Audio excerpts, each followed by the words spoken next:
മണിപ്പൂർ വീണ്ടും സംഘർഷഭരിതമായ അന്തരീക്ഷത്തിലേക്ക് പോകുന്നു എന്നതാണ് ദേശീയ തലത്തിൽ നിന്ന് നമുക്ക് കേൾക്കുന്ന ഏറ്റവും വലിയ വാർത്ത എന്ന് പറയുന്നത്. ഇത്രയും കാലമായിട്ടും, ഒരു വർഷത്തോളം കഴിഞ്ഞിട്ടും ആ പ്രശ്നം പരിഹരിക്കാൻ അവിടുത്തെ BJP സർക്കാരിനോ രാജ്യം ഭരിക്കുന്ന കേന്ദ്ര സർക്കാരിനോ കഴിയുന്നില്ല. ആഭ്യന്തര യുദ്ധത്തിന് സമാനമായ സാഹചര്യമാണ് മണിപ്പൂരിൽ ഇപ്പോൾ ഉണ്ടായിക്കൊണ്ടിരിക്കുന്നത് എന്ന് പറയേണ്ടി വരും. കാരണം സാധാ വെടിവെപ്പിൽ നിന്നൊക്കെ മാറിയിട്ടിപ്പോൾ മിസൈലുകളും ഡ്രോൺ മറ്റും ഉപയോഗിച്ചുള്ള ആക്രമണങ്ങളിലേക്ക് ആ സംസ്ഥാനം പോകുന്നു എന്ന് പറയുമ്പോൾ സ്വതന്ത്ര ഇന്ത്യയിൽ ഒരു സംസ്ഥാനം നിന്ന് കത്തിയിട്ട് ഈ രാജ്യം ഭരിക്കുന്ന കേന്ദ്ര സർക്കാർ എന്തുകൊണ്ട് കയ്യും കെട്ടി നോക്കിയിരിക്കുന്നു എന്ന വലിയ ചോദ്യത്തിന് അവർ ഉത്തരം നൽകേണ്ടി വരും. ഇതുവരെ ആ പ്രദേശം ഒന്ന് സന്ദർശിക്കാനോ അവിടുത്തെ മനുഷ്യരുടെ കണ്ണീരൊപ്പാനോ എന്തുകൊണ്ട് പ്രധാനമന്ത്രി ശ്രമിക്കുന്നില്ല എന്ന ചോദ്യവും പല നാളുകളായി നമ്മൾ കേട്ടുകൊണ്ടിരിക്കുന്നു. ഒന്നിനും മറുപടിയില്ല. മണിപ്പൂരിൽ നിന്ന് വീണ്ടും നിലവിളികൾ മാത്രമാണ് നമ്മൾ കേൾക്കുന്നത്. മണിപ്പൂരിൽ ഇന്നും നാളെയും വിദ്യാഭ്യാസ സ്ഥാപനങ്ങൾക്ക് അവധി നൽകിയിരിക്കുകയാണ്. സംഘർഷ സാധ്യത നിലനിൽക്കുന്ന പശ്ചാത്തലത്തിലാണ് തീരുമാനം. മണിപ്പൂർ മുഖ്യമന്ത്രി N Biren Singh, speaker, cabinet മന്ത്രിമാർ, BJP MLA മാർ എന്നിവർക്കൊപ്പം ഇന്നലെ ഗവർണറെ കണ്ട് നിലവിലെ സ്ഥിതിഗതികൾ ധരിപ്പിച്ചു. പ്രത്യേകിച്ച് ധരിപ്പിക്കാനൊന്നുമില്ല, ആകെ അലങ്കോലമായി കിടക്കുകയാണ്, നാട് കുട്ടിച്ചോറായി മാറിയിരിക്കുന്നു എന്നതാണ്. ആ സർക്കാരിന്, ആ മുഖ്യമന്ത്രിക്ക് ഒന്നും ചെയ്യാൻ കഴിയാത്തൊരു സാഹചര്യമാണ് നമ്മുടെ മുൻപിലുള്ളത്. വിവരങ്ങളുമായി സ്വാതി ദില്ലിയിൽ നിന്ന് ചേരുകയാണ്. നോക്കാം എന്താണ് മണിപ്പൂരിൽ സംഭവിച്ചുകൊണ്ടിരിക്കുന്നതെന്ന്. Swathi, good morning. Good morning Manu. Swathi, നമ്മുടെ ഒരു സംസ്ഥാനം അത് നിന്ന് കത്താൻ തുടങ്ങിയിട്ട് ഏകദേശം 1.25 വർഷം കഴിഞ്ഞിരിക്കുന്നു. ഇതുവരെ അവിടുത്തെ പ്രശ്നങ്ങൾ പരിഹരിക്കാൻ കഴിയുന്നില്ല. സംഘർഷം ഇപ്പോൾ ഒരു ആഭ്യന്തര യുദ്ധത്തിന് സമാനമായ സാഹചര്യത്തിലേക്ക് പോകുന്നു. കാരണം മിസൈലുകളൊക്കെ ഉപയോഗിക്കുക, ഡ്രോണുകൾ ഉപയോഗിച്ചുകൊണ്ടുള്ള ആക്രമണം നടത്തുക എന്നൊക്കെ പറയുമ്പോൾ അത് കൂടുതൽ ഗൗരവതരമാവുകയാണ്. സത്യം പറഞ്ഞാൽ എന്താണ് അവിടുത്തെ സർക്കാർ ചെയ്യുന്നത് എന്ന് ചോദിക്കേണ്ടി വരും. ആ മുഖ്യമന്ത്രി കുക്കി വിഭാഗത്തെ പ്രതിസ്ഥാനത്ത് നിർത്തിക്കൊണ്ട് മേധി വിഭാഗങ്ങൾക്ക് അനുകൂലമായി കാര്യങ്ങൾ ചെയ്തുകൊണ്ടിരിക്കുന്നു എന്ന ആക്ഷേപമാണ് കേൾക്കുന്നത്. രാജ്യം ഭരിക്കുന്ന സർക്കാർ എന്തുകൊണ്ട് ഇടപെടുന്നില്ല എന്ന ചോദ്യം ഇപ്പോഴും കേൾക്കുകയാണ്.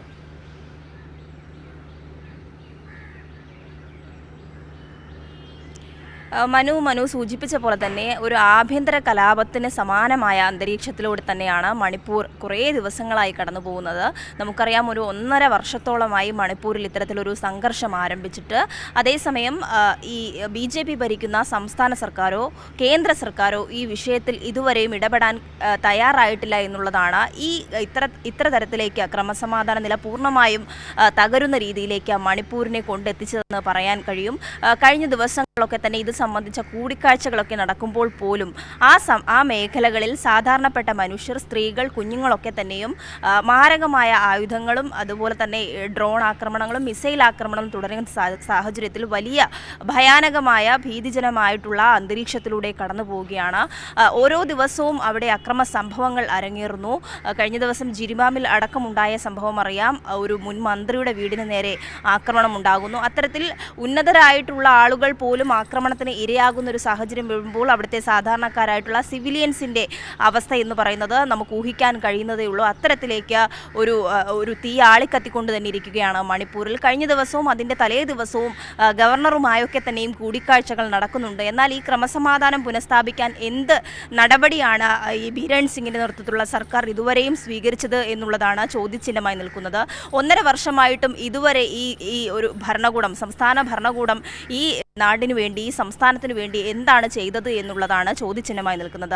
എന്തായാലും ഇപ്പോഴും ക്രമസമാധാന നില പൂർണ്ണമായും തകർന്ന അതീവ ജാഗ്രതയിൽ സംസ്ഥാനം മുന്നോട്ട് നീങ്ങുന്ന സാഹചര്യമാണ്. കൂടുതൽ സൈന്യത്തെയൊക്കെ തന്നെയും ഈ മേഖലകളിൽ, അക്രമസാധ്യത മേഖലകളിലെല്ലാം തന്നെ വിന്യസിച്ചിട്ടുണ്ട്. ഡ്രോൺ ആക്രമണം മണിക്കൂറുകൾ ഇടവിട്ട് നടക്കുന്ന സാഹചര്യമാണ്. അതുകൊണ്ട് തന്നെയാണ് വിദ്യാഭ്യാസ സ്ഥാപനങ്ങൾക്ക് ഇന്നും നാളെയും അവധി നൽകിയിട്ടുള്ളത്. കഴിഞ്ഞ ദിവസം ഗവർണറുമായുള്ള കൂടിക്കാഴ്ചയിൽ എന്ത് തീരുമാനം ഉണ്ടായി എന്നുള്ളതാണ് ഇപ്പോൾ ഏറ്റവും ആകാംക്ഷയോടെ കാത്തിരിക്കുന്നത്. എന്നാലും ക്രമസമാധാനം സംബന്ധിച്ച് വലിയ ആശങ്ക തന്നെയാണ് മണിപ്പൂരിൽ നിലനിൽക്കുന്നത്. മനു.